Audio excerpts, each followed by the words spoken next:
पर हमारी मांग ये है कि मनरेगा जिस रूप में पार्लियामेंट में पारित हुआ था 2005 में, आम सहमति से नहीं, सर्वसम्मति से। बहुत महत्वपूर्ण फर्क है। आम सहमति आप बना सकते हैं, पर सर्वसम्मति से पारित हुआ था। और मैं आपको याद दिला दूं, ये कानून स्थायी समिति को भेजा गया था, ये जो मसौदा था, और इस स्टैंडिंग कमेटी से अध्यक्ष उत्तर प्रदेश के मुख्यमंत्री और बीजेपी के नेता कल्याण सिंह जी थे। और उस स्थायी समिति की सिफारिशें जो की गई थी उसको पूरा स्वीकार किया गया और लागू भी किया गया। तो ये जो नया अधिनियम है, ये वीबी विकसित भारत नहीं है, ये वीबी विनाश भारत है।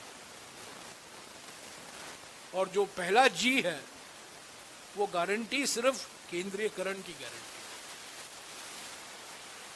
और कोई इसका उद्देश्य नहीं है। और हमारी मांग जो है, एक ही मांग है, इस संग्राम का एक ही मांग है कि मनरेगा को वापस लाओ, ग्रामीण भारत को बचाओ। करोड़ों मजदूर, करोड़ों परिवार को फायदा पहुंचा है पिछले 17 सालों में। सारी दुनिया में इसकी प्रशंसा हुई है।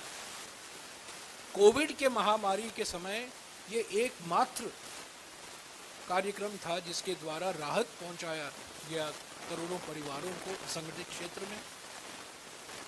और जिस तरीके से, जिस बुलडोजर तरीके से इसको हटाया गया है और नया अधिनियम लाया गया है, मैं समझता हूँ ये देश के हित में नहीं है। और इसीलिए भारतीय राष्ट्रीय कांग्रेस और हम पूरा प्रयास करेंगे, अलग अलग पार्टी में भी इसमें शामिल होंगे, नागरिक संस्थाओं की भागीदारी होगी, जो अलग अलग मजदूर संगठन हैं उनके साथ हम काम करेंगे। ये एक राष्ट्रीय संग्राम होगा। हालांकि नेतृत्व कांग्रेस पार्टी कर रही है, पर ये राष्ट्रीय संग्राम होगा। और इसका पहला चरण, जैसा कि वेणुगोपाल जी ने कहा है, 45 दिन का होगा। उसके बाद वो हमें इसको बरकरार रखना है। कैसे हम इसको बरकरार रखेंगे उस पर हम विचार करेंगे, पर इसकी शुरुआत हम 8 जनवरी से करेंगे। और आप देखेंगे कि इसका नतीजा वही होगा जो 3 काले कृषि कानून का हुआ। 20 सितंबर 2020 को जबरदस्ती 3 काले कानून पारित किए गए पार्लियामेंट में, और 19 नवंबर 2021 को प्रधानमंत्री को उन काले कानूनों को वापस लेना पड़ा।